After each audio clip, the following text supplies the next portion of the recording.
Hello and welcome to the Things That Don't Change, where we endeavor to view an ever-changing world through the lens of eternity. My name is Thomas Walheim, and that over there is Patrick Amar. Patrick, say hello to the lovely people. Hello, lovely people. Good to have you back. You haven't been here for a few episodes. Yeah, The just been a little busy, yeah. but So you have so catch us up real quick if you don't mind going into a couple personal details. So you are engaged. You're planning a wedding. How is everything yes. going with that? Oh, This is it's also just going. me catching up with you because we actually didn't talk about this before we started. It's So kind of terrible. am You know, I a friend? I don't know. I mean, it's two ways, right? It's two to Yeah. tango.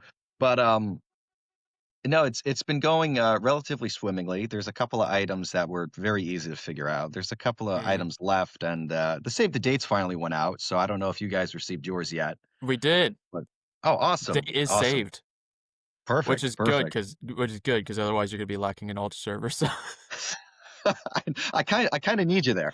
yeah. Um, But there we go. Um, Other than that, when you're planning a wedding, you really got to think to yourself, of all the weddings I've been to, what are the things I actually remember? Right. Um, What are things that like mattered?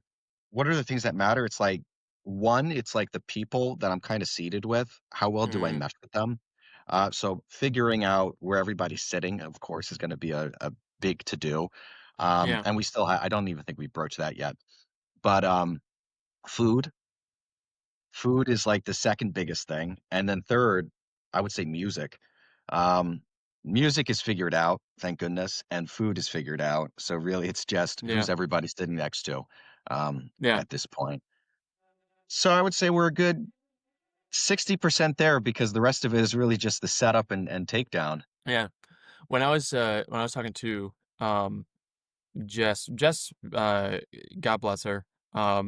Praise be to Christ for her that she is all in all a pretty low maintenance person. Mm, And that really didn't really change when she was becoming a bride. mhm. Like she was very much the opposite of like a bridezilla or whatever. And that was because we had this constant thing that we kept saying that anything that we were doing in terms of planning, we were like, at the end of the day, one, maybe two things have to happen.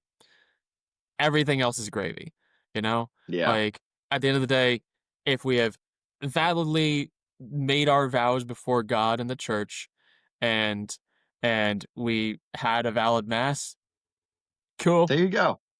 Everything else, There you go. whatever. Like, if everything else goes wrong, it doesn't Yeah. actually matter.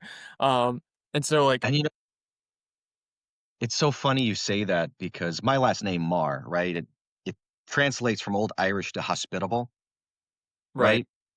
So, funnily enough, our family has always been like the party people, the party house, come here and celebrate. So I feel like I'm almost taking that into planning this thing because really it's just kind of like a huge wedding. But yeah, your point at the end of the day, well, it's just a huge party. The wedding is just a huge party. But yeah, it's a big feast. to your point, I mean, we broached the subject when we talk about the liturgy. What matters is your Sunday obligation and that Christ is present in the Eucharist. What matters for, Right, my nuptial blessing is that it's licit. right, That's right. that's really the bottom line. That's kind of the long and short of it. Yeah. Yeah, The And also, like, there's one of the things I very much appreciated about my wife when we were getting married is, yeah, I would tell her, I was like, you know what I really appreciate about you is that, um, there's nothing wrong with a girl growing up dreaming about her wedding day, right? Like many girls do it. Jess wasn't really that type of girl, but one of the things I said about her was like, there's nothing wrong with looking forward to that or like having like your particular image of like what you want. That's sure cool. Like because we talked about this in a previous episode. We were talking about like fasting and feasting. This was one of our earliest episodes, yeah. and we're talking about like Catholics. We tend to be decent at fasting. We're terrible at the feasting. Like we don't do it properly. Like Mm. we it's I sort of don't know. you I fast do hard, it feast pretty hard. well. Yeah, no, you do it pretty well, but the Yeah, but it's a like no, we need to fast hard, we need to feast hard, like because I feel like we get to the end of the fast and we go like, all right, and one big day of celebration, and all right, that's enough. We don't want to overdo it. We don't want to beat it into the ground. It's like, no, like this should be like a big deal. Let's treat it like a big deal, you know? And like Yeah. the wedding is one of those things. This is a big deal. Let's let it be a big deal. But when Jess and I were planning the wedding, one of the things I said to her was like, what I so appreciate is that you spend more time looking forward to the marriage than you spend looking forward to the wedding, Mm. you Yeah. know? Like, ultimately, that's what we're entering into. We're not entering into being, bride and groom for the rest of our lives. We're gonna be husband and wife. And we're going to be a family, and that's more what she was looking forward to. And the wedding was, um, not to be, like, unromantic or anything, but it was kinda just the day we had to get through to get there, you know? Yeah. Um, but, yeah, it's just I don't know, it's just everything kind of in perspective. So, speaking of the, fasting and feasting of it all, our topic today, we actually wanted to talk about the, importance of good suffering and Yeah. also the acknowledgement of bad joy, for lack of a better term. The idea of, sometimes it is right to feel terrible, and sometimes it's actually wrong to feel good, you know? So yeah, you are in some way feeling terrible right now. Yeah. But I mean, yeah, it's pretty manageable. yeah, I'm over the hump. Um, that being said, first off, I apologize for cutting you off. you're good. Secondly, um, yeah, we don't really talk about bad joy enough. We know Yeah, when we see it, there's like kind of like a visceral disgust that might form when we see yeah, someone uh, glad in something terrible. yeah, Um, but I don't know if in a society where whatever makes you happy is good in your subjective experience, right? yeah, Happiness is the end goal. So whatever brings you to that happiness mhm, is totally okay and moral. right, Um, so it's not like we really say anything against it, at least from right. a public space. But it's interesting because we can attack this from two levels. When we're talking about Yeah. joy, when we're talking about suffering, what do we mean? Because um, there's a there's the emotional elation of joy, Yeah. but then there's the more lasting contentment of joy. Like Mm. the contentment is the idea of I am fulfilled, I am fulfilling my purpose, and now I am at rest and at peace, and that is joyful, right? Whereas Yeah. whereas we're talking about merriment. We're talking about like the idea that Happiness. yeah, Yeah. that emotional happiness. And it's weird because on the one level, that's the level that you can control the least. You can't actually control your emotions all that much. Um, No. but all you can do is make sure that they don't control you. And that's really the crux of what we mean when we say like it's wrong to be happy sometimes. We're not saying like, oh, if you felt a momentary joy, that's sinful, you should feel awful. It's a like, no, it's just that you need to know, is this a well-ordered joy or is this a disordered joy? Like, Mm. I'll give a rather visceral example for most of our listeners. Um, so um, there was Bobby Fischer was arguably the greatest chess master to ever live.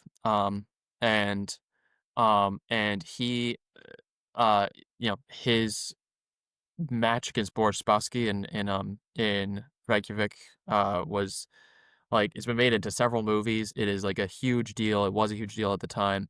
And he is looked up to by every chess enthusiast in the world.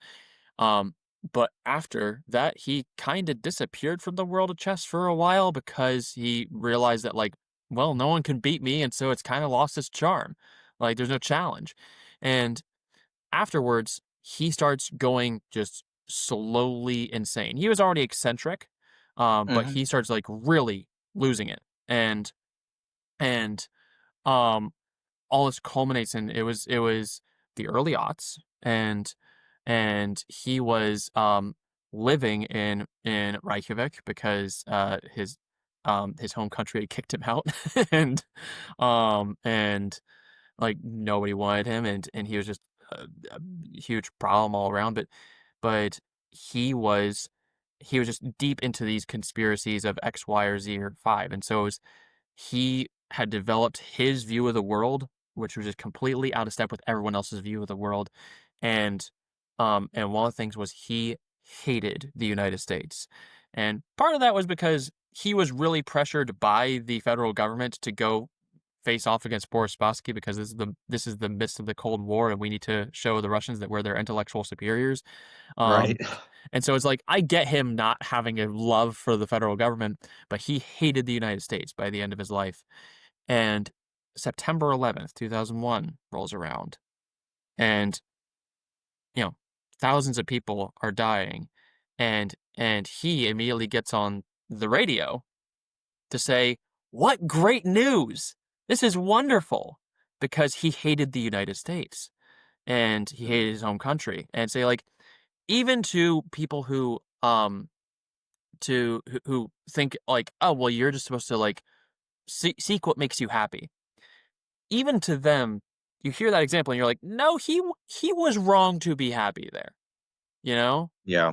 like there you need to get yourself under control. Even if you feel a moment's joy and levity about that, you need to examine that and go like, was that proper, or should I keep up the at least the decorum, the politeness, the common respect of wow, a bunch of human life was just lost, you know? Um, and so, Yeah. you know what I And mean? revenge is a real, it's a real bitch. Excuse my Yeah. French. But, I grew up in, of course, New Jersey. North New Jersey is where I'm originally from. Mm, And growing up, uh, in the early 2000s to the 2010s, victims of the 9/11 attacks, um, you'd hear stuff like, "Let's just turn all of the Middle East into a parking lot," right. right? So, there's joy in on the other side that we're suffering, and then there's joy on the return, Yeah. right? Um, so where do we find a way to break the cycle, you think? I don't know because there is for all emotions, there is a rightly ordered version of them. Like there's no Yeah, emotion that is a bad emotion. yeah, Um, and so like the urge toward revenge in and of itself isn't actually bad. no. It's just a matter of it has to be curbed, it has to be controlled, and it has to be contextualized within a moral framework. Yeah, Um, ultimately, it's just a call for justice, right? right. The but it's you know uh, the we have a lot of people that whatever makes you feel good, chase after that. I can't tell you that it's wrong. It's all subjective. Um, and the fact of the matter is, our ability to look beyond what will make us feel good and what are our urges is what separates us from the animals. Like Yeah, it's the thing that makes us human. And so, but that's not to say that the urges are intrinsically bad. So, for instance, um, if if I'm out walking with my family and someone's walking their dog and their dog like bites at my daughter like as we're passing by, like I will grab that dog and I will like slam it into the concrete over and over again, tombstone. Tombstone the and dude. like I will get very violent with that dog. Yeah. I have no violent will toward that dog at the beginning of the interaction. It is a if you're going to come at my daughter, I'm going to make sure that you regret it. And Now can we um clip this and take you out of context? just the Yes, part about yes, we beating the need you dog into the to concrete. but, but it's like Uh, that is actually a well-ordered urge, like right. because that's in a scenario that means it needs an immediate response, and so Of you have course, to go with, all right, what is the trained reflex? What is the of course. instinct? Um, and so we have that instinctive um that instinctive uh, motion within us to say hit back, you know. Yeah. Um, but I was talking to Jess the other day, and I did this for like comedic effect, but also for like reflection. I was like, hey, so I was like, how did Taylor Swift and Travis Kelce meet, and she's telling me about how like, oh well, they went to this he went to one of her concerts and he made this friendship bracelet. He thought he was going to be able to meet her because he knew the elevator lady or whatever, but then he wasn't able to meet her. And they talked about it on the podcast, and like people hooked it up. And I was like, okay, and who was she dating before that? And she was like, well, she was dating the guy from the 1975, 1979, or whatever it is, and but that was kind of controversial. Before that, she had a 6-year relationship with this guy. And I was like, okay, and why did that fizzle out? And I'm like asking her all these questions about Taylor Swift, and then like the fourth question was, why do we fight the Korean War? and and she like spits laughing, and she's like, and I was like, and also, why do we fight the Vietnam War? And and she's like, I don't know. And I was like, you know what? Screw it. Why do we fight the war on terror? Like one that happened in our lifetime. And it's like there are all these things that at the time seem proper. Hmm. That seems like a good idea.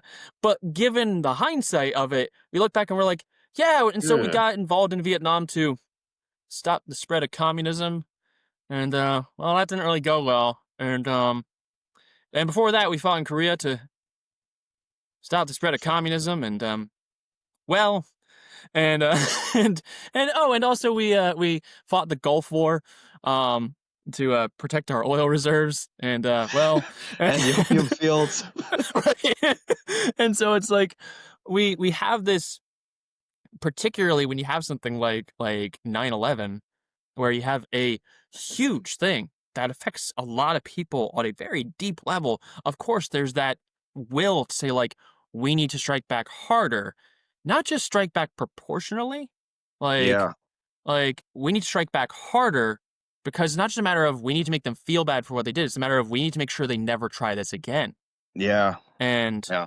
um and so like yeah, the idea of like, okay, if particularly if your kid's gonna be around a dog like repeatedly, if the dog tries to bite the kid, you make that dog fear biting the kid. You're working with Pavlov here. It is a like, no, I need to make sure that this dog associates biting that kid with having the worst day of its life, Yeah. because otherwise it's not going to stop. It's going to try it again, right? Um, so like there is some urge there that makes sense, but then you look back on it in hindsight and you're like, huh, I don't know. I think we might have been acting just out of it, like just out of a uh an instinct of vengeance. It's like you can have an instinct of vengeance, but you have to take other things with you. Like you have to take reason, you have to take mercy, you have to take justice, you have to take a bunch of things. And so it's one of the ways in which we are called as images of God to reflect the divine simplicity. Like all of our aspects have to work in tandem with each other. You Yeah. know? Does that make sense? No, it makes perfect sense. I guess the only thing I would add to that, and I hope this doesn't get me in trouble, is just, when you Dude, have to I already set talked the about curb stomping a dog. You I go right know, ahead. but when you're talking about Pavlov and the dog, just make sure you punch the right dog, you know? That's true. The That's all I have to say, and whatever conclusion you come yeah, to, is of your own yeah. No, volition. that's a fair point. So we talked about like the kind of idea of a disordered joy. Yeah, Real quick, because I described this before, but it was like a long time ago. And for any new listeners who might not have been around at the time, or honestly for any listeners who were around at the time and just weren't listening or don't remember, when we talk about something being disordered as Catholics, what do we mean? Because it sounds like people have that visceral reaction, for instance, when it says that in the catechism that that homosexual acts are intrinsically disordered. People go, well, that's rude, you know? And it's like, no, we're not actually saying like, oh, you are wrong in the head or something like that. It's a like intrinsically disordered. Like disordered in that sense means a particular thing. What do we mean when we say that something is rightly ordered or or not rightly ordered. Well, ultimately, all things come from God, who is being itself, right? So all Hmm. things have to exist in God, right? I think I just lost all the Orthodox listeners. But but that being said, anything that strays out, right? Because evil cannot create, it can only that is a Distort. wasp. It can only distort Yeah. what is already there. So if I were to use a bow, like like a bow and arrow, Hmm. as dental floss, could I do it? Yes, but that is using that thing incorrectly. Right. So Yeah. So like the idea that we have is like, you can look at anything in the room. You can look at like my microphone here. This microphone is made for one purpose. yeah. Can I use it for like my main home defense weapon? Yeah, I Could could. he use that to Like, beat the dog? yeah, I could. But it's like, can I use this as a sort of makeshift vase? Yeah, I guess I could. Could I use it as like I could use it as a bunch of things, but you'll look at it the entire time and go like, that's a microphone. Like, why is it being used for that? Because that's not what it's for, right? Yeah. And so there's a proper purpose for that item. And the best way to know if I've come across something for the very first time, let's say I've never come across a microphone and you have just created the first microphone ever. You're, very clever that way. Um, and I come across this thing and I'm like, I have no idea what the hell this is. And so I don't know how to use it. I could just try stuff, but I'll probably try a bunch of the wrong stuff. Mm. And the microphone will be worse for wear because of it. Like if I if I say, okay, I'm going to use it as, a kickstand for my bike, it's going to get beaten up and it's going to function less well as microphone after that. Yeah. The best way for me to figure out what does the microphone do is to ask you, Patrick, hey, this thing that you created, what's it for? Show me how to use it, right? Yeah. And so you'll say, glad you asked. Since I know this thing that I made more intimately than anybody else does, I can explain to you better than anybody else what its proper function is. When we Yeah. say that something is rightly ordered or incorrectly ordered, what we're saying is that God made us and all of those things for a purpose. If we want to know what its best purpose is, what it is ordered towards, then we need to ask the Creator. We need to say, Yeah. hey, this thing that you made, whether that thing is me, whether that thing is a person with whom I'm interacting, whether that thing is a thing in our life, what's it for? How I'm do I about to best use it? yeah, I'm about to capitulate because I never wanted to reference a cartoon Disney movie, but I'm about to. Oh, it will Remember not when be you the were a first little time on this kid? podcast. Go ahead. Remember when you were a little kid and you're watching The Little Mermaid for the first time and Ariel's I using watched the that fork? yesterday. Are you kidding me? All right, fair enough. Remember yesterday when you were a little kid and you were watching The Little Mermaid and Ariel pulls out the fork and she starts using it for her hair, as a like a Yeah. comb Yeah, for comedic Dinglehopper. effect? Yeah, a dingle hopper. That's essentially how God looks at us when we're abusing something. It's disordered. It's not correct. It's like, why are you doing it like that? Right. But similarly, God looks at us. I think that's actually a really good example because she's using it incorrectly. And when she actually gets on land and she starts using the fork to comb her hair, they're like, What are you doing? That's not what a fork is for." However, we as the viewers actually find it kind of charming. They say like, Yeah, "Oh, you poor uneducated girl, you don't know." yeah, And yet it's like that's actually kind of how God sees us. Say like, "Yeah, you're doing things wrong, but I love you." So like I'm not going to be like raging in anger all the time and say like, all right, sweetie, let me show you how to properly use it. Like yeah, if you'll let and me show you. That's how I feel with my daughter all the time. Say like she'll yeah, use things and she's just beating them against the wall all the time. And I'm like, honey, we're gonna be gentle with this, see? And it's like I want her to let me show her, but then she'll go, no, and she'll take it back. It's like that's how we are with God at everything. We are just his children and we're stubborn and cranky and we don't use things right and we don't want him to show us. yeah. And to take this point even further, once we learn what the dingle hopper is actually for, to continue to use it against its actual design is now a little infuriating, Right. you know? It's like, you know better. It's like, Right. Yeah, it's like, I talked once to a friend of mine, he's a Pentecostal, mhm, and, um, and, we it was it so his wife and my wife are cousins. I don't know mm, what he makes that to me, he's my cousin-in-law-in-law. Um, but, but I am in some way related to him by marriage, right? right. And he and I it was, like, one of the funniest things, we're both, um in the most charming way possible, I hope, religious zealots. And so and so literally, you know how like normally it's like a okay, and then the wives go out Mhm. either like out on the porch or into the kitchen or whatever. They go into a different room, and Yeah. the husbands are left alone, and they're like, "So, do you follow sports?" Like, and they're like trying to find something to talk about. Literally, like our wives go into the next room, and we're just left on the porch together. And I just like look at him, and I say, "You want to compare notes?" And he said, "Yeah, let's go grab our Bibles." So we like, and so we go to our cars. He gets his Bible, and I get my Bible and my catechism, and he goes, "What's that second book?" I was like, "Okay, we'll start there." But the but in any case, I we sit down and I go, "Okay, I guess I'll start with a big question. According to your belief system, am I going to hell?" And he was like, "Yes." I was like, "Okay." And he was like, "Are you offended by that?" I was like, "No, because I think you're wrong." So according to my belief system, I am not necessarily. Um, and he's like, "Well, I presume that according to your belief system, I'm going to hell." And I was like, "Not necessarily." And he's like, "Okay, explain."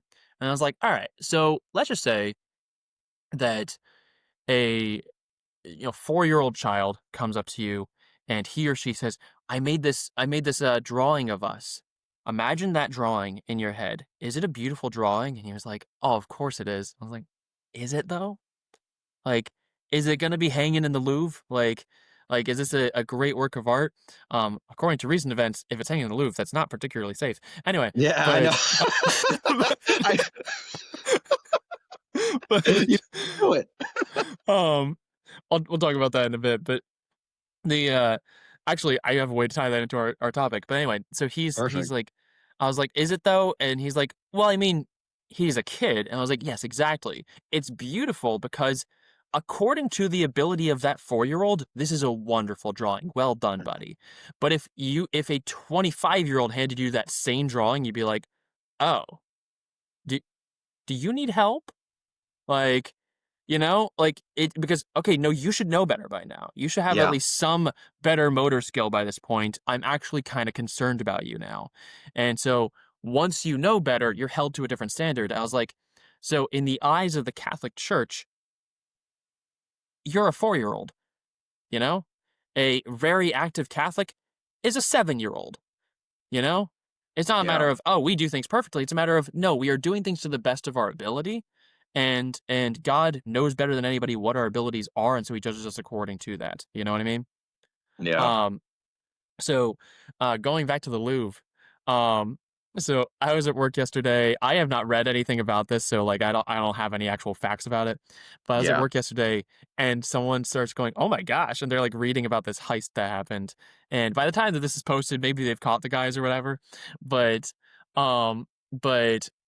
essentially, to give kind of Cliff Notes version to our listeners who might not be familiar, there was this heist that happened in the Louvre in France where it was like this like Mission Impossible, Ocean's 11, Fast and the Furious sort of heist. Kind of Um, impressive.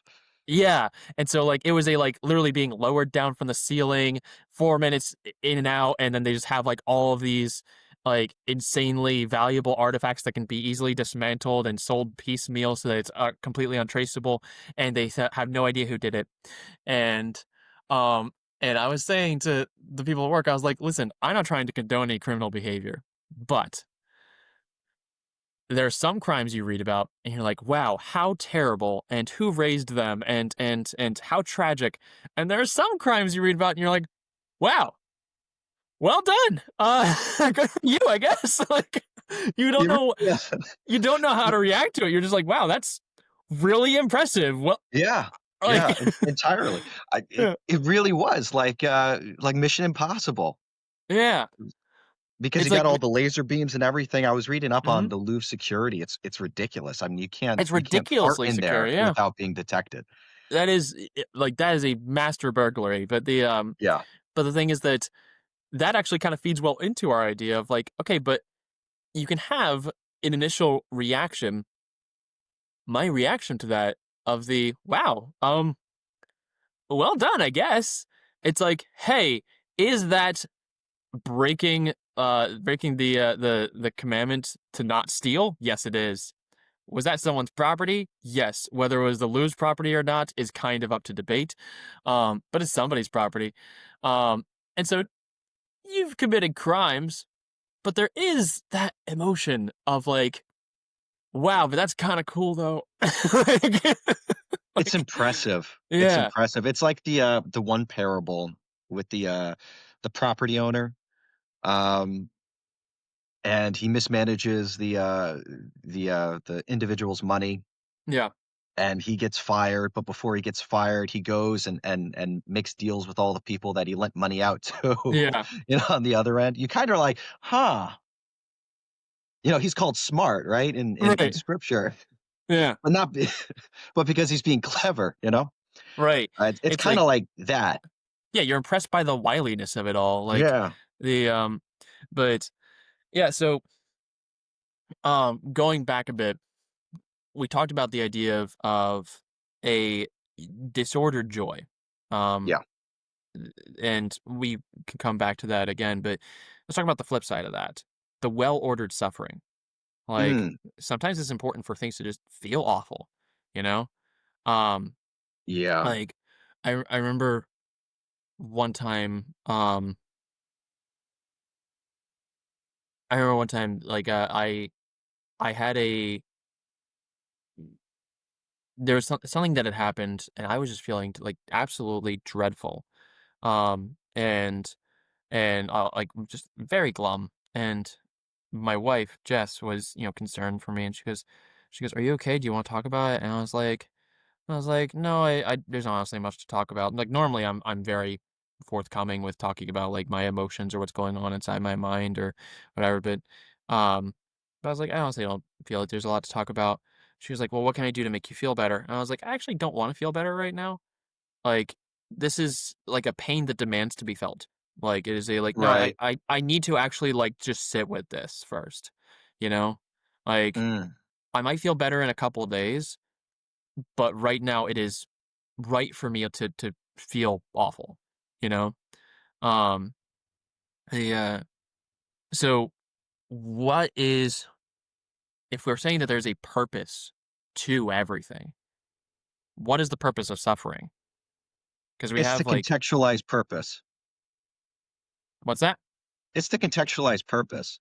Explain. Um, so oftentimes you'll think to yourself or maybe go back in the past and think, "Oh, those were the simple times." Mm, But really, it's because you understand those times and you right. understand that this struggle, and these instances of happiness all contributed to something greater where you are. And Mm, that's really the feeling of nostalgia um, kind of comes from is like that feeling of understanding and wanting to go back to a time that you understand only really in retrospect.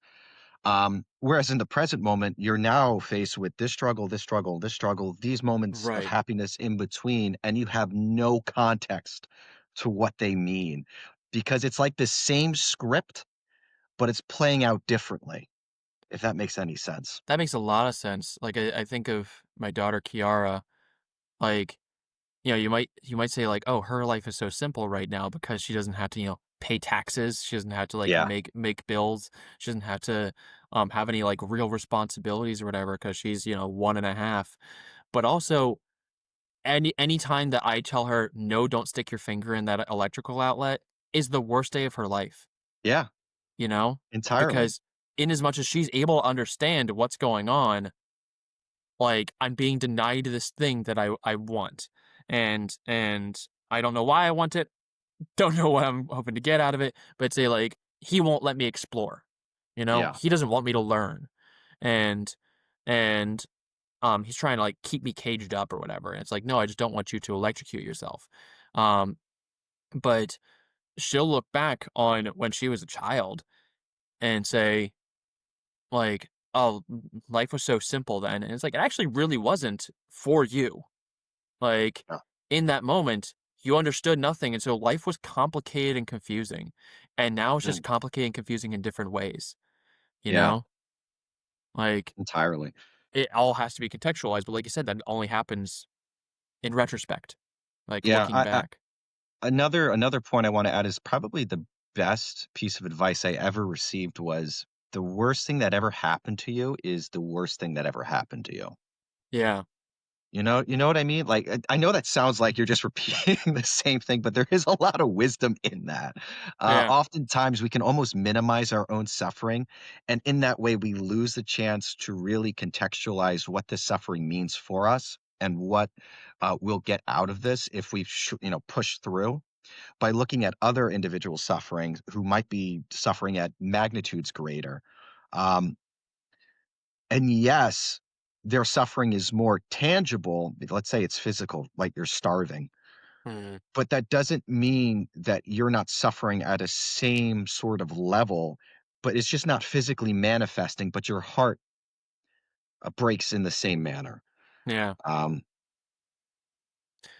There's also something to, within the context of Christianity, um, depending on which denomination we're talking about, depending on which philosophy you're talking about, but just looking at Christianity from antiquity to now, um, like, I think people get it wrong. There are some Christians who think, well, I'm a good person, so why do bad things happen to good people, you know?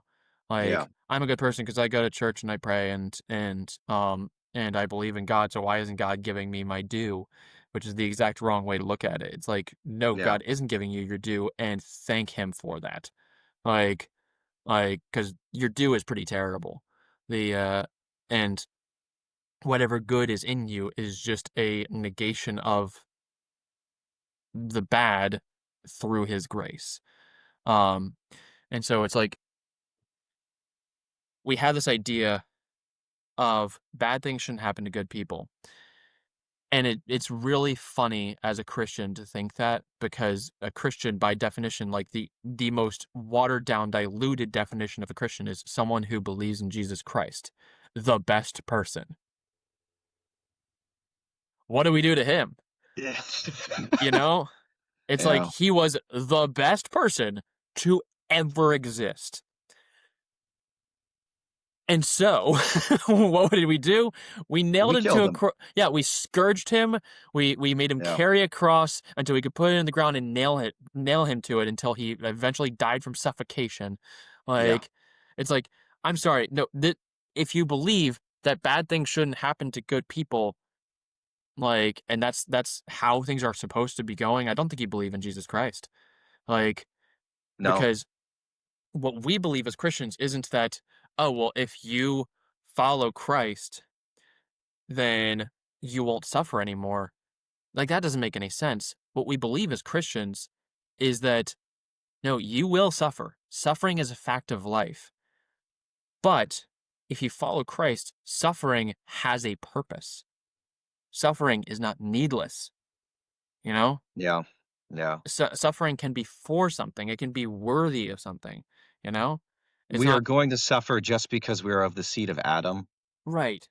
Christ gave us a way to use that suffering for something greater. Right. Um, And like, you think of like this is going to veer as far from Catholicism as we have in this podcast. Can we talk about Buddhism for a second? Um, like Buddhism is what happened when you had Hinduism and somebody goes, "This sucks." What if we talk about like like there was this Hindu prince that yeah, he had a lavish life, but he wasn't allowed to leave his palace or whatever. And he went, you know what? I feel terrible, and so I'm going to go out. At least the story says I'm going to go out and figure out the meaning of life and how to um actually feel fulfilled. And so he comes across, I don't really remember. I read this story like ages ago, but he came across essentially like um he came across a beggar and then an ill man and then finally a corpse or something like that. And he realizes, wow, like suffering is ubiquitous in the world. And he sat under a tree long enough until he realized the meaning of life, which was that the only way to relieve suffering is to free yourself of desire. And it's like Yeah. that's kind of neat and almost it. That Yeah. you're almost there, because the idea is, yeah, like in the same way that as Shakespeare said, expectation is the root of all heartbreak, desire is the root of all suffering. Like I am feeling something that is not what I want. That's what suffering is, right? Yeah. Um, but it's like, but where it gets it wrong is that one, the root of life isn't to avoid suffering, isn't to eradicate suffering. The point of life is to say, let me use suffering well, the way that Christ did, you Yeah. know? And secondly, we're not meant to rid ourselves of all desire. Like this is where I think a lot of our when I say stoic, I don't mean like the people who actually read Marcus Aurelius and like actually get into the philosophy at all. I mean like people who like have the TikTok version of stoicism. Like Mhm. it's the like, oh, I'm supposed to just be a stalwart and not feel things, you know? The obstacle is Um the way. right. Um it's like where those of our brethren kind of go astray is that they think I'm supposed to rid myself of desire. That kind of Buddhist thought. And it's like Yeah. we're not actually meant to rid ourselves of desire. We're supposed to be content when we don't get what we desire because it's part of using our suffering. But ultimately, what is our conscience if not a well-formed desire to keep us close to God? You Mhm. know? Like Yeah. to rid ourselves of desire is in some ways to rid ourselves of our conscience. But we have to contextualize our desire and say, okay, is my desire congruent with what I am for? You know? What I'm made Mm. for? Because, like if I if I have a desire for a woman who is not my wife, for instance, then you might talk to me, you might confront me and be like, "Hey, I think this is a terrible idea and you're harming yourself and you're harming Jess and you're harming your family. I'm sorry, I gotta slap you out of this. You gotta come to your senses."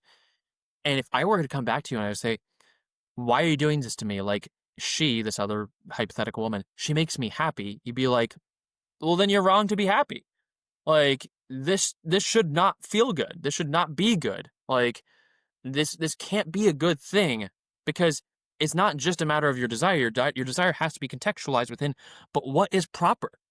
Like, Yeah. what are you made for? And what have you vowed yourself to? And you are joined to this woman by God. So now your purpose, your calling is to care for her as her husband, you know? Yeah. Yeah. I So mean, I need to contextualize all of my desires into that, you know? yeah, I mean, in some ways, to desire God, because we're mortal, right? And we're corrupt. Mm, Um, to some ways to desire God, there always is that flip turn. It's like to desire not suffering. yeah. Like that's part of it. Like how many people have converted or been baptized just based off of the fear of hell, right? Separation from God. Like that is a real thing. Um, a lack of contrition for our sins, Mm, mainly because we don't have that relationship with Christ. That being said, desire, our conscience points us towards God because he wants to free us from suffering, from our mm, sins, from suffering. When we go against that, we're actually creating more suffering in pursuit of short-term joys. Like for right, this example, your affair. This will create more suffering long term for you. right, Suffering that you're probably in this lifetime never going to fully repair from. right. And in That exchange, is I'm the what, like scratching a temporary itch? yeah, Like, exactly. But that is the promise of suffering in Christianity is eventually you will be freed from suffering. right. To Whereas it receive your eternal yeah, reward. Yeah. yeah. Yeah. Right. In the same way that like if you are um if you're an athlete, like let's say you're like an Olympic sprinter, right? Um People make the mistake of thinking of health and fitness as the same thing. It's like no, like professional athletes push themselves to a point of fitness that is ultimately actually not healthy because fitness is saying I am capable of a task. And so to be like superhumanly capable of a task means I'm pushing my body beyond its limits, you know?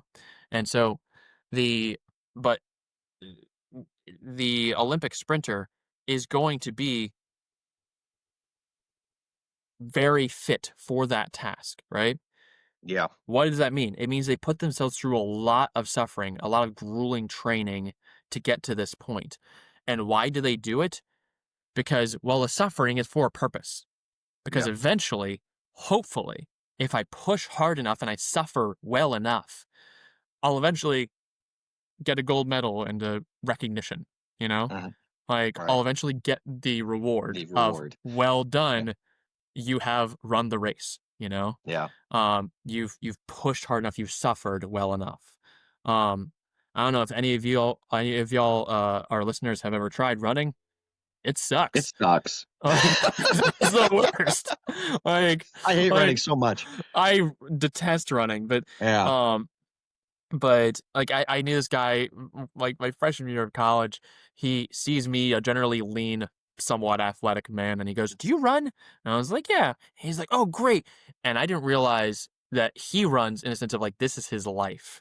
Like, he's addicted to running. He's Nice. like one of those, like, "Oh, every Thanksgiving, I'm going to get up at 6 For the AM to go turkey run." trot. Yeah, Yeah. and it's like and so he's like, "Oh, do you wanna go for a run?" I was like, "Yeah, sure."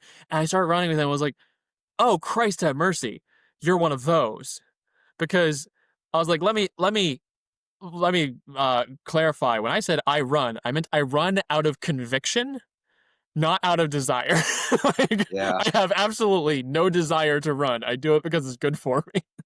Yeah. Like I unfortunately suffer from uh it's almost like a delusional arrogance, if you will.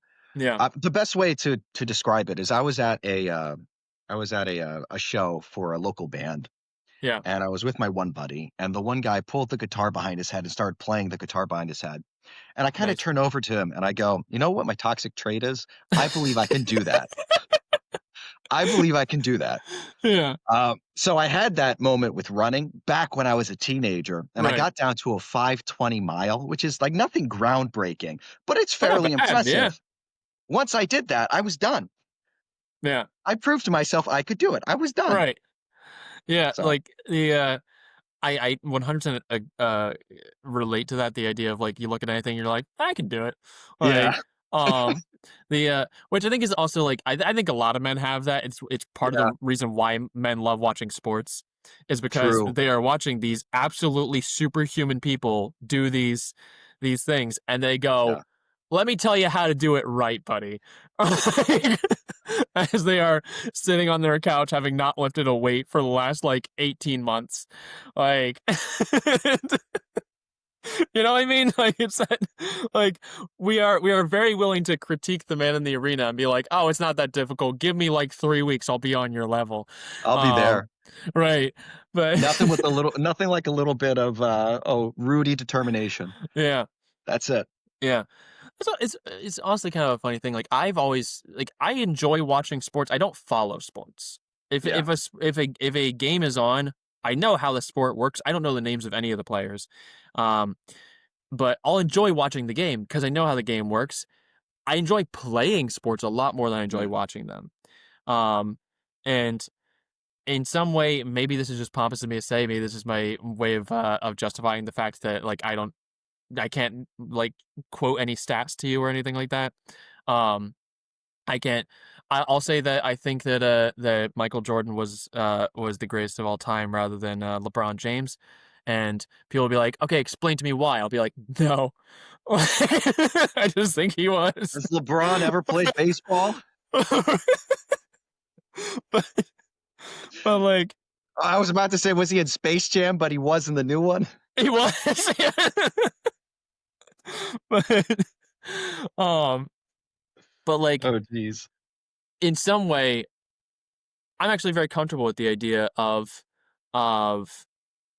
you know, I feel like I have a good relationship with sports. Of I will enjoy watching them, but most of all, I enjoy actually playing them with my buddies, and Yeah, and it doesn't really matter that like we're not the most athletic fellas. It's like no, but the point is that we're enjoying the game.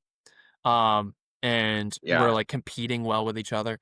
Like I don't know, there's just something that I think is well ordered toward that. Whereas like there are a lot of guys that are really into watching and critiquing sports, and they don't want to do anything but sit. And it's like Well, I I feel mean, like, like, why did we have gladiators, like, in Rome? mhm, 'Cause it got that barbaric desire to beat something yeah, out, right? yeah, And why was it so popular? Because everybody has that, so you can all vicariously live out this fantasy through this right. individual who's actually doing it. Which is the same reason we have YouTube and TikTok. Yeah, Like it's entirely. it's I get to get this simulacrum of this thing that I want to experience Yeah. through this person. Like I remember we talked about in the month of um I think it was the month of June for the Sacred Heart. We decided to um like a bunch of us decided to give up YouTube or like whatever our main vice was, video games, whatever it was. For me it's YouTube. I'm on YouTube way too much. And and the idea came to me. I was like, I'm just going to give this up as an offering to God. Um I'm just going to fast from this for a while and substitute it with something better for me. The reason the idea came to me wasn't because I came across anything on the internet that was like morally repugnant. It's not like I came across something like pornographic or murderous or anything like that. Mhm. It was because I watched this video of a guy fighting off a bear. Like a GoPro helmet cam video. Oh, and he was, like, doing the is he in the tree and he's, like, Yeah, hammer and fisted? he's like I've kicking the seen that. bear down. Yeah. Yeah. Yeah. And and I was like, "Wow, that's amazing. Why the hell have I seen this? Like, why do I know what it looks like from To a fight off. point of view Yeah. perspective to fight off a bear? Like like it's cool, but it's so unnatural that I know what this looks like." And Yeah. and I like that just I couldn't shake the idea of like I should have no idea what it looks like to fight off a bear. Like like most of humanity has no idea what it looks like to fight off a bear. But I went like but I felt on some small level within my mind like I could do that, Yeah. you know? Which is a very dangerous thing to think when it comes to Yes. bears. And and so the idea was like I think I need to remove myself from this because I want to only experience my life, you know? Right. Right. Like and I don't want that gladiator experience. I want to just experience my life and I'll read things about how to do things so that if the moment comes, I actually maybe can do it rather than just going like, "Oh, I've seen this before. I feel like I'm good," you know? Well, ultimately, funnily enough, the more dopamine we're getting inundated with and bombarded with, all these internet addictions, getting stuck in the algorithm, right? Yeah. Which first off, it's like I think they're saying is like additive as cocaine at this point, like your phone, it's addictive as cocaine, so you're getting like the same dopamine response. Ridiculous, it's wild. Um, and you see people fiending, like when they don't have their phone. Like, I mean, I do it, right? Yeah. Um, But there's something to be said about wanting to live your own life. Um, I forget who measured this, but, like, if you took someone in the 1800s who maybe lived out in the far Yeah. west, the Wild West, and he went to a tavern and he saw someone just playing polka on the piano. That was the most dopamine he experienced in, Right. like, a month, Yeah. you Like know? Like, that's so wild. "Oh my goodness, this person is playing this instrument so well. This is right. crazy." Yeah. Like And it's something so simple. it's a wild thing, like truly wild when you think about it within the context of history. It is such a wild thing that we've gotten to a point as a species where people can find classical music boring. Yes. Like, because you are, imagine you have never heard an instrument. Like, you're just some peasant, and you might hear someone whistling. People sing a bar tune every now and again. You hear hymns at the church. Um, but your church is in a poor area. They can't afford an organ or anything, and so it's just a cappella and just chant. Um, and then you get invited to this orchestral performance, and you hear Vivaldi, and it starts with that.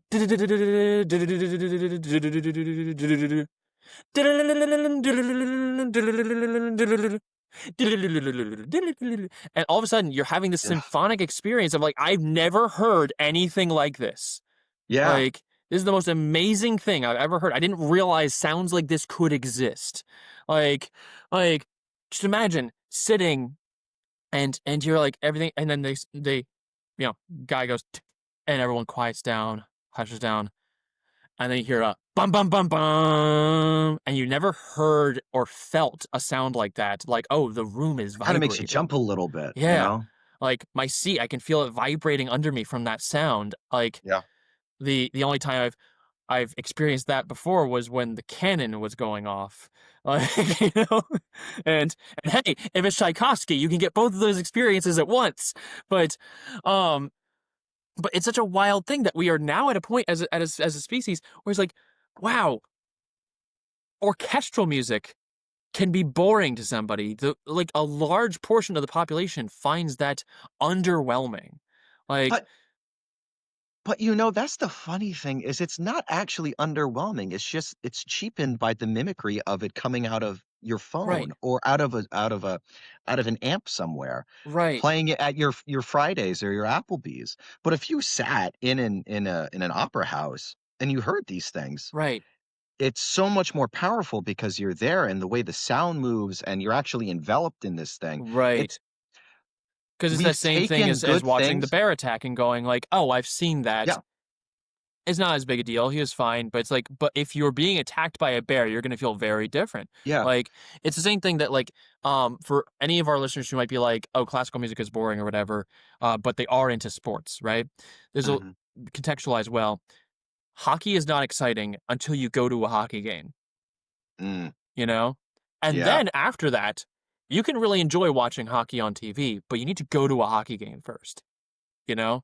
And in the same way, it's like, yeah, no, classical music might be boring until you really experience it as it's meant to be experienced, and then you'll yeah. enjoy listening to it, like, in your AirPods, you know?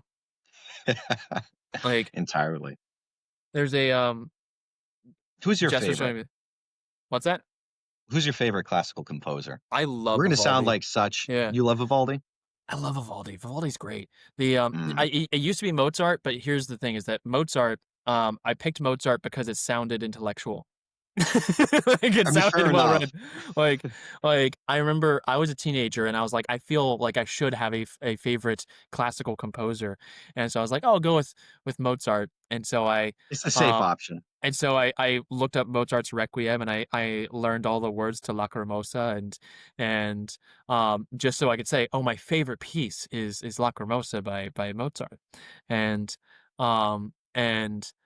just so I could sound like I was cultured and well read, and Yeah. then I was like, I had this moment which to me it's what I call a whiskey moment. I like whiskey now, but when I first started drinking whiskey, I just wanted to be someone who liked whiskey, you know? Yeah. And so it's like it's a whiskey moment. Or I'd say like I had this moment where I just like tasted Mozart's Lacrimosa again and I went, you know, I don't actually like this that much. I think I just want to be someone who likes this. Yeah, I mean, And I but then it was literally I looked up what is that song that's always in like commercials or whatever, and I came across Vivaldi's Winter. Um, Or like, what's that Mhm. song that always plays whenever you're entering a palace in a movie, and it's Vivaldi's Primavera, spring. Mm, And yeah. so I was like, I'm just looking up like what is in this movie? Like what is this song? I'm like literally like Shazamming it on my phone. Vivaldi, Vivaldi, And Vivaldi. and Yeah. and it's just Vivaldi, Vivaldi, Vivaldi. I'm like, dang, that dude slapped. The but yeah, Yeah. anyway, what about you? Who's your favorite composer? Well, it's a loaded topic, it really is. In terms of, like, composition, I think there no one has been as prolific as Beethoven, Beethoven's not be fantastic.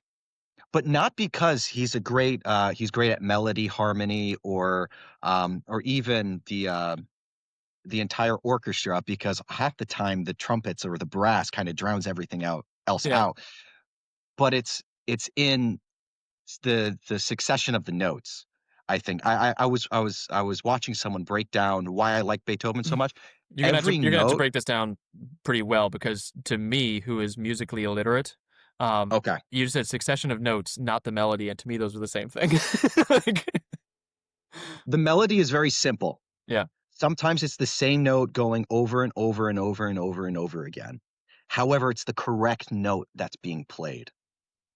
Like, it could be no other note. yeah, So in terms of genius, I think Beethoven is remarkable. In terms of, like, melody and harmony, I think Debussy and Chopin hmm, are phenomenal. So I would say yeah. those are probably my top 3 in no particular order. Those are good ones. I Tchaikovsky is an interesting one for me because I don't know if I like Tchaikovsky or if I just like the ballets that were made to Tchaikovsky. Yeah, yeah. You know?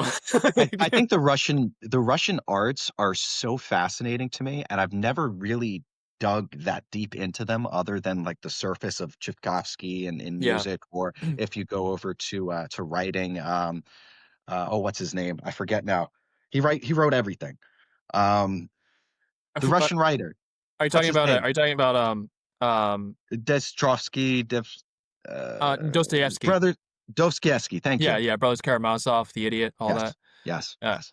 Um, Um, there's but either gonna definitely be you're something. either gonna be talking about him or Tolstoy. There are other Russian authors. Those are the ones that everyone talks about. So Yeah, I think Dostoevsky is probably the most prolific, yeah, um, just in volume of how many great pieces he's yeah. made.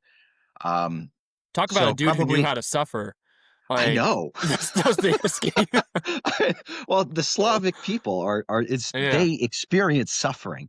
In fact, the word slave comes from the word Slav, right. because everyone would invade the Slavs and make them slaves. Yeah, So it's kind of synonymous. yeah. Yeah. So But in I my 30s, that's who I yeah. plan to really dig into. I plan to dig into, Russian literature and the Russian arts in my I'll tell 30s. you, it's difficult to get into. Like I'm sure. it's That's why I genuinely wanna wait difficult. for my frontal lobe to, like, completely develop. And I don't know if it's I don't know if it's a matter of, it might just be a me problem. I might just not have the reading stamina for it. Um, and maybe I just need to say in all humility, like, no, this is probably just me. But like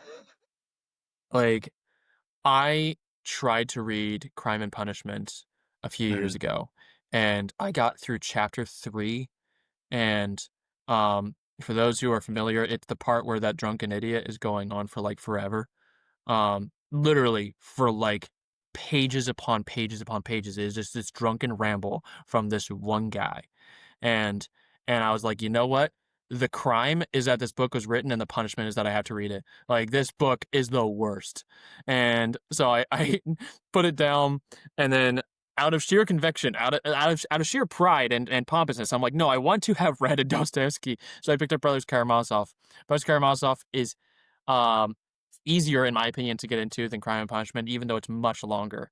Um, but Brothers is long. It's like how very few people have actually read Les Miserables because mhm. it's just so dense and all about miserable people. That's Dostoevsky. Like, Yeah. You like know, you need to have the stamina for it, and it's a build up. you definitely do. I was part of my high school was reading the brothers, Karamazov, but Mm, however, I've kind of learned something. I really wasn't sentient back then. So I really I really didn't know what I was reading. So Yeah. what there's really not much about the book Yeah. I could tell you. I can The tell you I've amount read the every amount of single Shakespeare that individual I've word. read, like But did I like, read it? yeah. I was I've actually, read like, every word, yeah. but I felt comprehension was, is something else. yeah, I remember I felt so, like, edified, like, so I felt so good about myself, when, this was, like, 7 years ago, right? Mhm. And I'm at Jess's house, we had been dating for, like, I don't know, like, 10 months, maybe a year at that point, and, um, and, her little sister, Sarah, who at the time was, like, in high school, and she's doing this Shakespeare class, like, not English literature, Shakespeare, and they're going over, Hamlet, and and, um and Sarah says to me something along the lines of, like, "Hey, Tommy, you're smart. Can you help me with this? I'm lost." And I, out of sheer, conceit, went, "Of course I can," not knowing what she was talking about, and, like, was just, praying my beads, hoping that it was something I actually could look smart about. And she's like, "All right, we're going over Hamlet." I was like, "Good. I actually know Hamlet really well." Because if you ask me about like the Merchant of Venice, I'd be like, "I remember a scene from that, like the last scene." Um, like I think everybody does, though. yeah. If you ask me about like Romeo and Juliet, I'm gonna be unfortunately thinking of Baz Luhrmann, like, and the and so like I was like she asked me about Hamlet, and I'm like, I actually remember like all the characters' names, and I remember like what happens in each act, and I'm able to like help her. And I was like, this is the most high cultured I've ever seemed in my entire life. Is that at the drop of a hat, I was able to help this girl with her Shakespeare homework just off of memory, and I was like, literally, if you'd asked me about any other play, I would have been like, nah, like, sorry. I Well, don't think I don't think your public high school is going to be doing a Man for All Seasons anytime soon. So I think you're out of luck. that's the funny thing is when you appear smarter than everybody else, there's sort of Well, like a thank you. badge you wear. I didn't, speaking for myself. When you appear smarter than Oh, okay. everybody, I think that's worse. I it it's just being honest. Yeah. I you will kinda wear a badge, right? And Right. then people ask for your opinion on this thing or that thing, and, people start calling you the Renaissance man. True experience. And then you find yourself stumbling into groups of actual Renaissance men, and you're like, Yeah. "I've been posing." Right. Like It's, it's so I humiliating, but in it the best way. humiliating in a very good way, like humiliating Yeah, in the pure sense of the word. It is like, no, this is giving me humility. Um, yeah. but like, yeah, like um, people would come to me for like all sorts of things just because I seemed well read. I presented myself well. I spoke a few languages. I could quote some plays and poems, Mhm. and I was decent at science and math, and so I was able to keep up a conversation about like that's like the skill that you and I both boast of, which actually makes us decent at what we're doing right now, which is that we are both good at keeping up a conversation. Um, Regardless of the topic, we will know enough to get into the discussion and not seem like a complete idiot.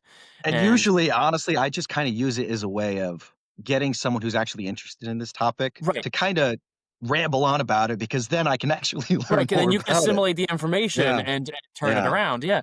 So like, so people used to come to me for all sorts of things because like Mhm. I was just the wealth of knowledge, I guess. But then I started coming across these men that I was like, you're actually like an erudite thinker. Yeah. Like you are so like not just smart because anyone can be smart or clever or whatever, but like no, you're knowledgeable. Like Mhm. which is a very different thing. Yeah.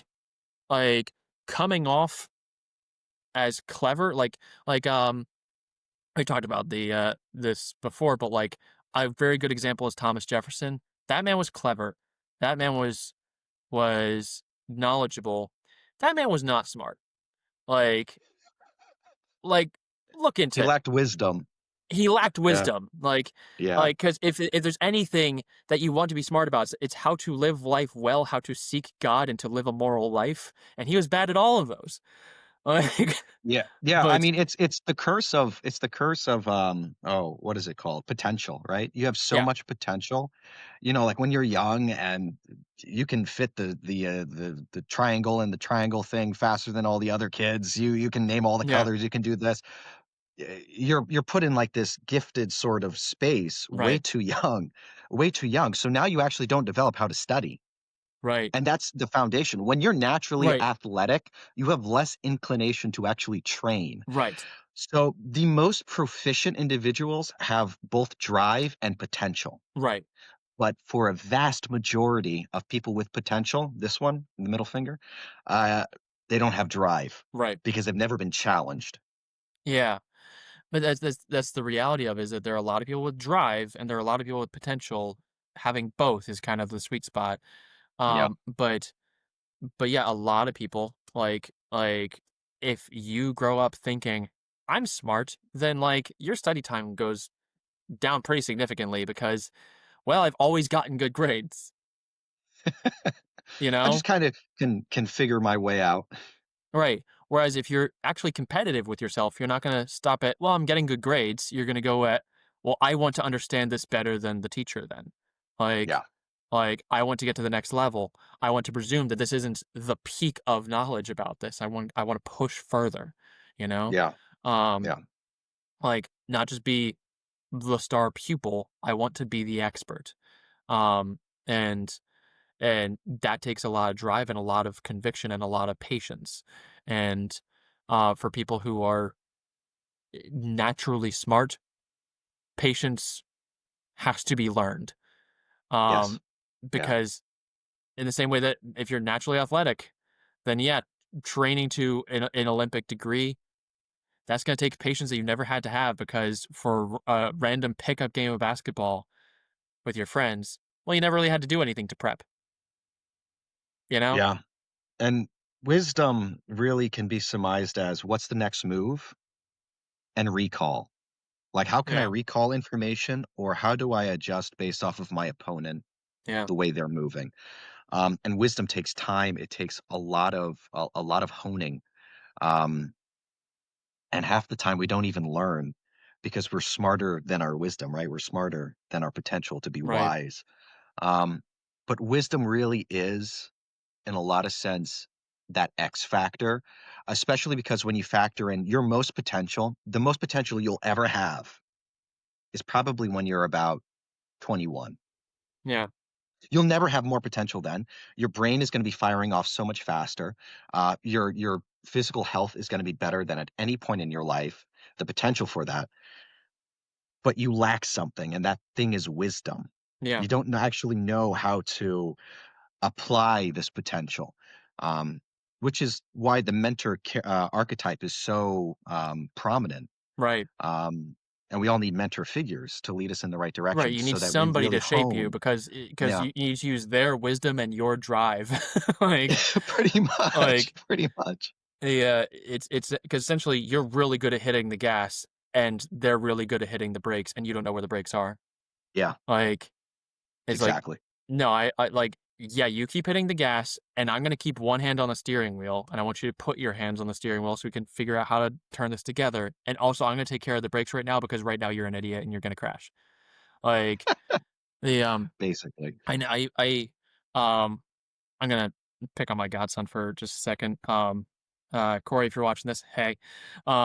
So I've said this to him to his face several times, but like I said to him once, he was like 18 at the time, and again, while it was like very naturally gifted fellas, um, and I said to him at one point, I was like, you are a highly intelligent idiot, like, Mhm. and like you're so smart, and yet you're so dumb at the same time.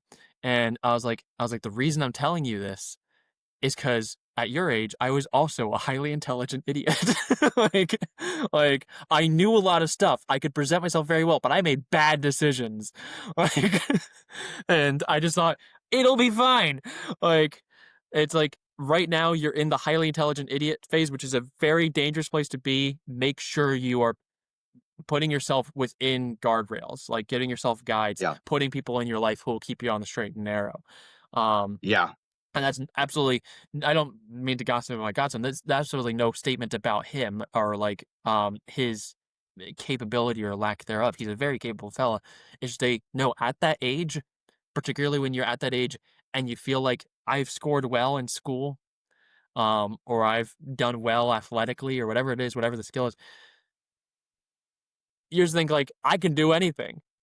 And this is gonna be like the least motivational podcast ever when I say I think we all need to know we actually can't do anything. like Yeah. you can't do anything you set your mind to. It's like no, you have limits and it's important to know those limits to be truly wise. You want to push Yeah. beyond certain limits because that's your calling and that's what God has put within your path. But you do actually have some limits that are there for a reason.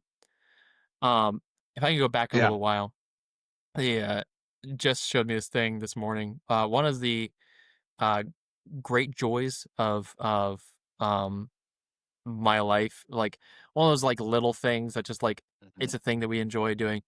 I don't have any social media, um, and and Jess, whenever Jess comes, but I do have like a social media account from when I was like in high school or whatever. I just don't use it, and so Jess and I follow each other on Instagram, but I have no idea what she's posting unless she shows me, because I haven't been logged into that app in a very long time, and um, so Jess every day she'll be on Instagram. If something's funny or fascinating or whatever, she'll send it to me on Instagram, so that at the end of the night, once like the baby's asleep, she'll just go Instagrams. I go, yeah, sure, and she just shows me stuff that she sent me, and we like laugh about it together, and it's just like it's She's so gathering. fun.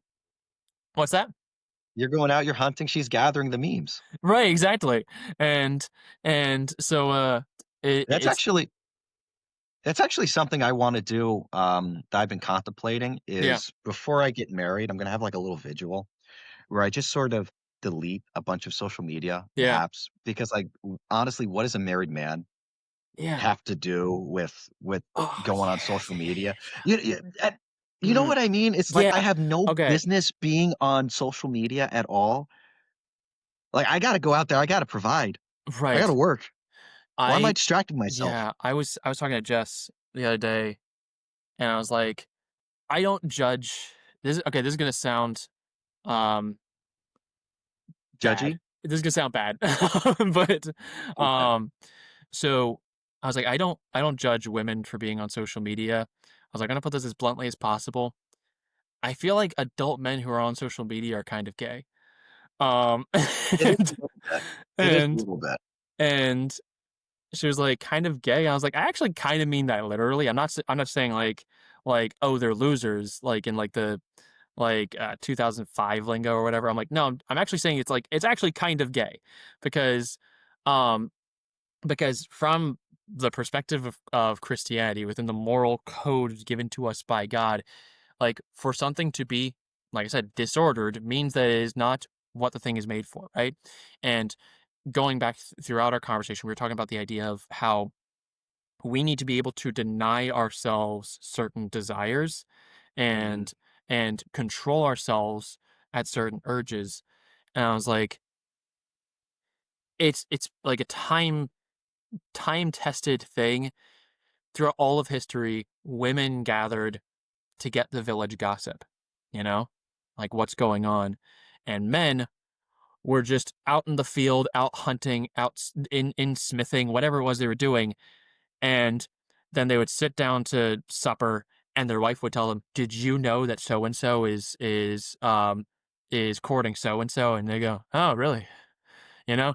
And it was like the wife knew what was going on in the community and the man just didn't. The man was just doing his thing.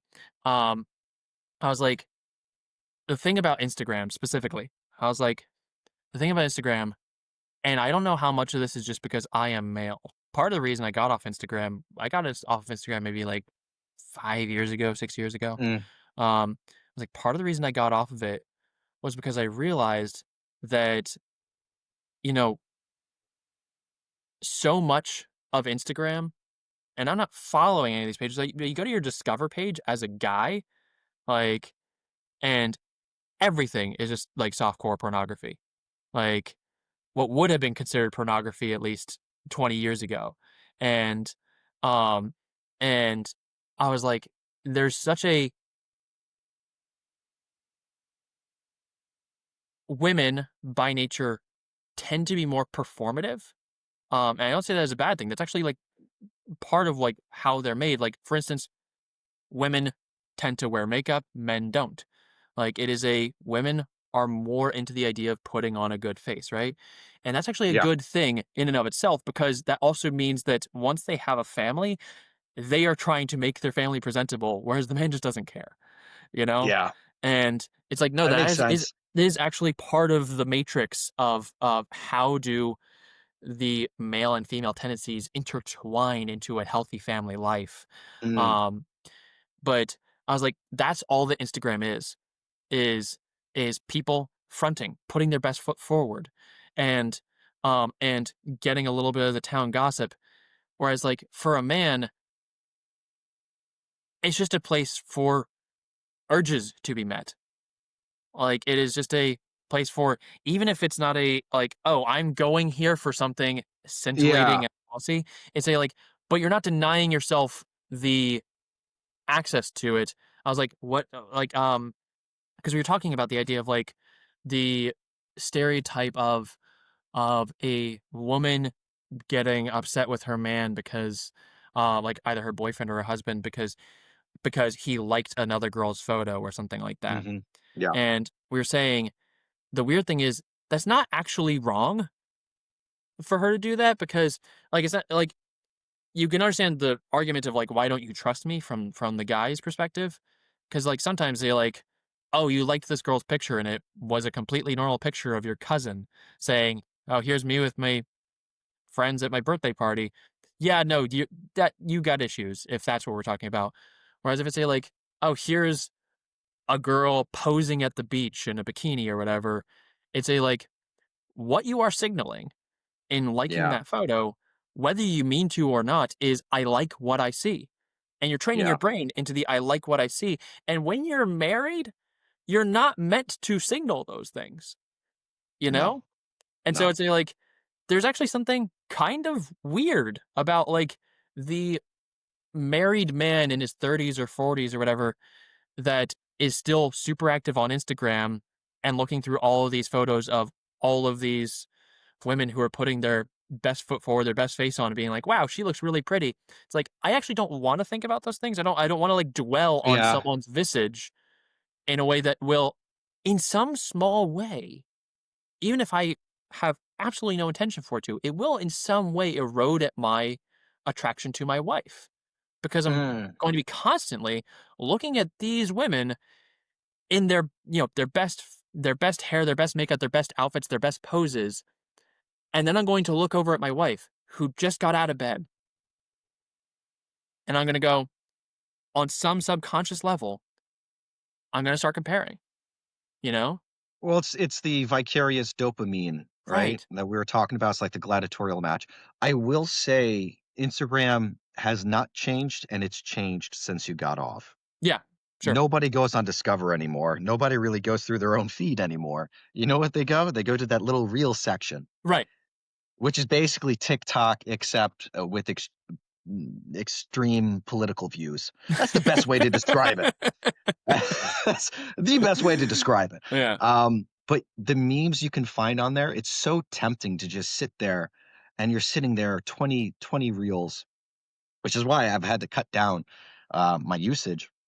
But you'll sit there 20, and then you get that one that's just so good, and you gotta send it to your friend because this applies to them. Like this Yeah. morning, before I got ready for work, I found a reel, and my brother loves Lionel Messi, the soccer player. Yeah. He also loves John Paul too. And jokingly, he gets a lot of Sonic the Hedgehog memes in his feed. So he'll send us a bunch of weird Sonic the Hedgehog stuff. Like just like at this point, it's just a joke. And there is like this collab mashup edit, like super edit, of Yeah. John Paul II, Messi, and Sonic the Hedgehog. I'm like, I gotta send this to you because it's just so out. Like, who sat there and thought of this? Yeah. Um, and then my one brother, he eats a lot of hot dogs. So I'll just send him a bunch of hot dog reels. It's just like someone at the office and he's just eating a hot dog and it's hilarious. But you get into like these Yeah. weird rhythms of you send this to someone and now I have like 10,000 hot dog videos for some Yeah. reason. I remember the, we should wrap this up somewhat soon. We're going on like an hour and a Yeah, half, but yeah, yeah. but I remember seeing this interview, not I guess it wasn't an interview, it was like a Comic-Con panel or something like that. Mhm. Um, it probably wasn't Comic-Con, but it's like saying Google, like, you Googled something on Yahoo or DuckDuckGo or whatever it was. Yeah, yeah. It's like Some Comic-Con is convention. like the prototype of this thing. Yeah, Some expo, and I think, like, Captain America: Civil War had just come out, and it was the first debut of Tom Holland's Spider-Man, and there was this panel in which somebody asked Anthony Mackie, who plays Falcon. He now plays Captain America, but Falcon at the time. They asked Anthony Mackie, "I just wanted to know why you don't follow Tom on Twitter or Instagram or whatever it was." And the entire crowd goes, "Oh!" And he takes up the microphone and goes, "Sweetie, I'm an adult." and, I and remember that. and I love that response, and I've used that since. Like I was at work a week ago, and this coworker of mine, whom I love dearly, and he's like 45 years old or something like that, and he goes, "Yo, did you see this on TikTok?" And I went, "I'm an adult." Like, like, no, I did not see this on TikTok, and I'm an adult man, and Yeah, and there's like no, there's some degree to which like no, it's just better for you to say like, let me just leave these things alone, increase my reading time, my time with my family, like, go for a walk, you know? yeah, Like, it's like, no, I don't want to just sit there scrolling through a bunch of things that ultimately give me no actual happiness. It at most I will sharply exhale through my yeah, nostrils, like, yeah. and Which I'll feel terrible afterwards. yeah. But, I think a lot of people are recognizing the lack of value that this fake, uh, third space Yeah, really doesn't give. Like, it gives no value whatsoever. yeah, And you see a lot of pushback and people kinda just pulling the plug, stepping out of the matrix, if you will. But definitely coming up for my marriage, and I told my lovely fiancée that this is something I'm pretty much gonna do. I'm just gonna delete, um all my social media because I have no business being on social media when I have a family to provide and protect for. yeah, And all I haven't even posted anything in like maybe 3 years. yeah. I've not posted No, you're anything just in a 3 years. consumer. Yeah, I'm just a consumer and yeah, it to your point, it's a weak position to be in. So yeah. it's not for me. And I think there's something to I honestly think you're dead on the money, and this is just phenomenological because this is just based on my own experience. Yeah. But um, but throughout the time that I've been married, Jess will tell you it is a constant that I just tell her a thing I'm giving up starting this week. A thing I'm giving up starting today, just because I've realized how sad I find it, how much time I want to spend sitting on the couch looking at a small screen and not smiling. Mm. And meanwhile, my wife and daughter are in front of me, and I'm, whether I mean to or not, ignoring them. Is that And why you haven't been answering my chess matches? yes, have you actually challenged me like chess.com? I haven't. I haven't. I Oh, haven't. okay. I just saw an But opportunity. yeah, like legit though, like if you did, I Yeah. wouldn't know.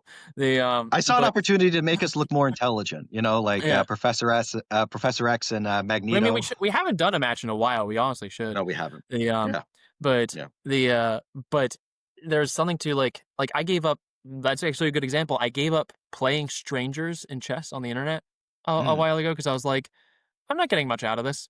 yeah, Like, I will play chess if I have someone I know that we can actually bond over this game. Um, I gave up being on my phone while sitting. Like that's the little like rule I made for self is like I can be on my phone as long as I am standing up because that means I'm not going to stay on my phone very long. Like Mm, um and I go through bouts of like giving up YouTube just because I'm like I've spent too much time on YouTube in the last yeah, like however long, and I just like I keep setting rules of like how to distance myself from things because it's just better for my family and better for me. I feel more fulfilled as a person, and I think once you enter into family life, particularly when you're the head of the family, you have to look at okay, what's the example I'm giving, you know? yeah, So entirely. yeah, more power to you, man. All right, All right. this has been lovely. It's been Yeah, nice talking to it's you. we've been kinda going all over the place, but Yeah, hey, but I enjoy that. That's one of the things I actually that's enjoy true. most in the show is when like we have a topic and then eventually we just start chatting, you know? Yeah, Like because that's just sort of naturally how our friendship is. But yeah, true. I haven't talked to you in like a few weeks, honestly. Like much, like I've texted you here and there or whatever. But like it's actually nice just kind of like sitting down for a chat with a friend. So yeah. Yeah, All right. Well, glory to the Father and to the Son to the Holy Spirit. as it was in the beginning, is now, and ever shall be, world without end. Amen. Amen. Go be holy, everybody.